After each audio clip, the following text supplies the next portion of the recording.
आप सभी से रिक्वेस्ट है कि जिसने भी चैनल को सब्सक्राइब नहीं किया है प्लीज चैनल को सब्सक्राइब करना ना भूलेंगे। साथ साथ ही बेल आइकॉन को भी क्लिक कर देंगे तो जैसे ही कोई नई वीडियो आएगी आपको उसी वक्त पता लग जाएगा। जो आप देखती हैं वही कहने की आदी हैं। शायद आप इस शहर की सबसे बड़ी फसादी हैं।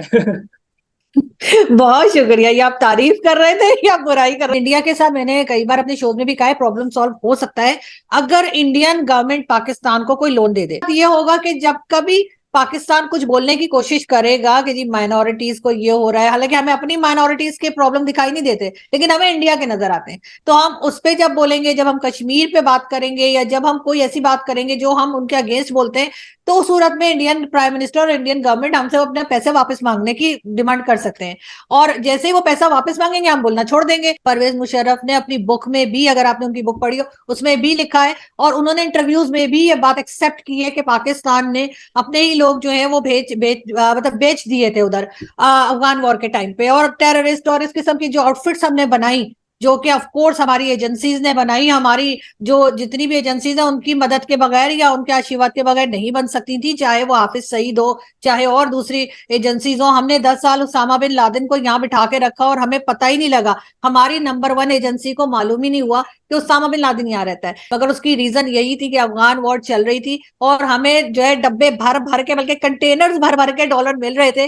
और उसके बाद जो कुछ हुआ वो आपके सामने। हमें जो भी डॉलर देता है हम उसे कुछ भी कहना छोड़ देते हैं। क्या हम चाइना को कहते हैं कि वहां पे मुस्लिम्स की क्या हालत है, वहां पे नाम मोहम्मद नहीं रखा जा सकता, वहां पे मस्जिदें जो है उनको गिरा दिया जाता है, वहां के मुस्लिम्स को किस तरह से परेशान किया जाता है, लेकिन हम चाइना को कुछ नहीं कहते। पैसा तो हम सब लोगों से लेने को तैयार होते हैं। हम सिर्फ ये नहीं कहते कि सिर्फ सऊदीया से लेंगे या सिर्फ गल्फ कंट्री से लेंगे। पैसा अगर हम मांगने के लिए निकलते हैं तो फिर हम ना चाइना को देखते हैं जो किसी भी खुदा पे यकीन नहीं रखता, और ना हम IMF से डरते हैं कि जो कि बिल्कुल नॉन मुस्लिम कंट्री है। हाँ, इंडिया के साथ हमें प्रॉब्लम रहता है, लेकिन इंडिया के साथ मैंने कई बार अपने शोज में भी कहा है प्रॉब्लम सॉल्व हो सकता है अगर इंडियन गवर्नमेंट पाकिस्तान को कोई लोन दे दे। उससे होगा ये कि दोनों के मसले हल हो जाएंगे। मैं आपको बता रही हूँ, एक तो पाकिस्तान को पैसा मिल जाएगा, ठीक है, पैसे उनके पास, उनकी इकोनॉमी काफी स्ट्रांग जा रही है, तो उनको कोई प्रॉब्लम नहीं होगा। अगर पाकिस्तान उनसे 3-4 बिलियन डॉलर मांग ले तो वो लोग दे देंगे। साथ साथ ये होगा कि जब कभी पाकिस्तान कुछ बोलने की कोशिश करेगा कि जी माइनॉरिटीज को ये हो रहा है, हालांकि हमें अपनी माइनॉरिटीज के प्रॉब्लम दिखाई नहीं देते लेकिन हमें इंडिया के नजर आते हैं, तो हम उस पे जब बोलेंगे, जब हम कश्मीर पे बात करेंगे या जब हम कोई ऐसी बात करेंगे जो हम उनके अगेंस्ट बोलते हैं, तो उस सूरत में इंडियन प्राइम मिनिस्टर और इंडियन गवर्नमेंट हमसे अपने पैसे वापस मांगने की डिमांड कर सकते हैं। और जैसे ही वो पैसा वापस मांगेंगे हम बोलना छोड़ देंगे। तो इसलिए बेहतर ये होगा इंडियन गवर्नमेंट के लिए भी और पाकिस्तान गवर्नमेंट के लिए भी कि इंडियन गवर्नमेंट से कुछ पैसे मांग ले, आसानी से मिल जाएंगे, साथ में ही कंट्री है, दूर से भी नहीं भेजने पड़ेंगे। और इंडियन गवर्नमेंट का सिर्फ और सिर्फ फायदा है, इसलिए कि वो ऑलरेडी $4 ट्रिलियन की इकोनॉमी बन चुके हैं और बताया ये जा रहा है 2075 तक वो सेकंड नंबर पे पहुंच जाएगी उनकी इकोनॉमी वर्ल्ड की।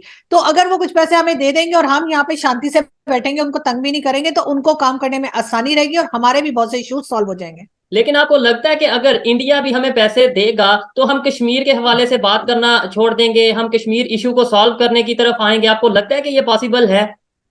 बिल्कुल पॉसिबल है, इसलिए कि हमें जो भी डॉलर देता है हम उसे कुछ भी कहना छोड़ देते हैं। क्या हम चाइना को कहते हैं कि वहां पे मुस्लिम्स की क्या हालत है, वहां पे नाम मोहम्मद नहीं रखा जा सकता, वहां पे मस्जिदें जो है उनको गिरा दिया जाता है, वहां के मुस्लिम्स को किस तरह से परेशान किया जाता है, लेकिन हम चाइना को कुछ नहीं कहते। आप मुझे एक ऐसा टाइम बता दें जब पाकिस्तान ने प्रॉपर तरीके से ट्रेड की हो, काम किया हो और किसी से पैसा ना मांगा हो, तो शायद ही आपको कोई ऐसा टाइम मिलेगा या ऐसा कोई साल मिलेगा। ज्यादातर हमने यही किया है कि हमने पहले तो हम जो है वो उससे लेते रहे, अमेरिका से पैसे लेते रहे और ड्रोन अटैक करवाते रहे अफगानिस्तान के ऊपर। अफगानिस्तान वालों को भी 20 साल के बाद समझ में आया कि हम कर क्या रहे थे, डबल गेम जो हम खेल रहे थे।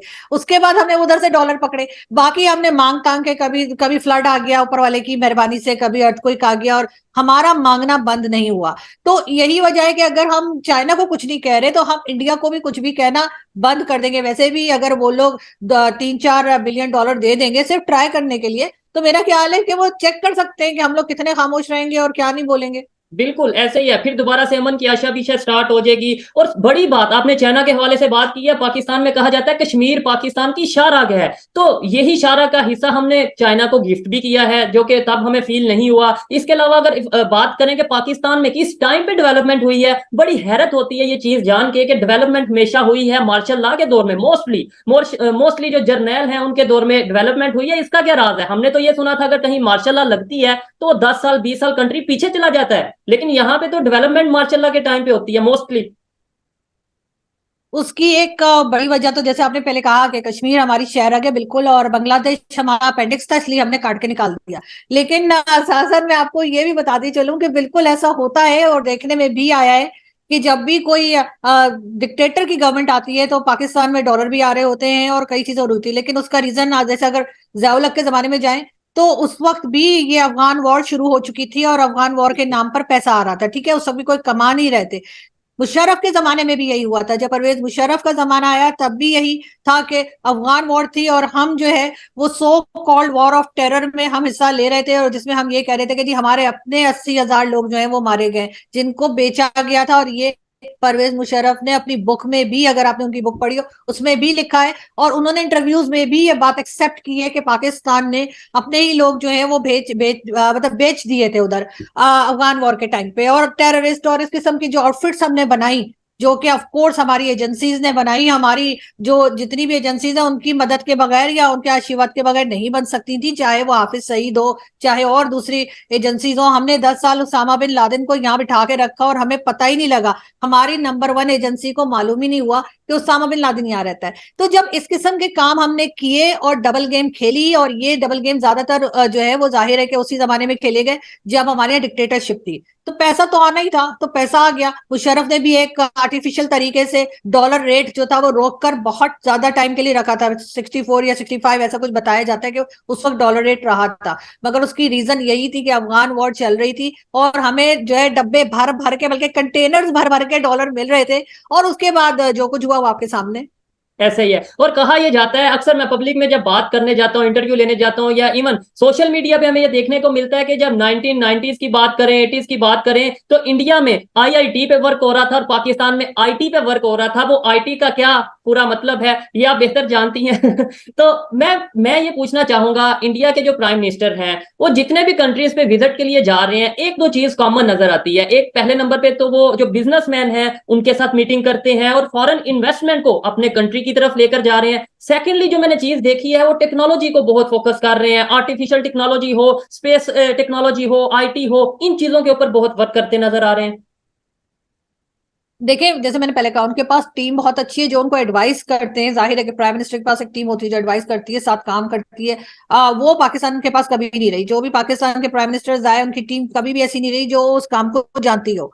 इसी वजह से यहाँ पर हमने वो सब कुछ होते नहीं देखा। दूसरा, बहुत से लोग ये भी बताते हैं कि अमित शाह साहब हो या पीएम मोदी, दोनों गुजराती हैं, और गुजराती फैमिलीज या गुजराती लोग जो होते हैं वो बिजनेस माइंडेड होते हैं। वो पहले पैसा सोचते हैं फिर आगे कुछ और बात करते हैं, और मेरा ख्याल है वही इंपॉर्टेंट है।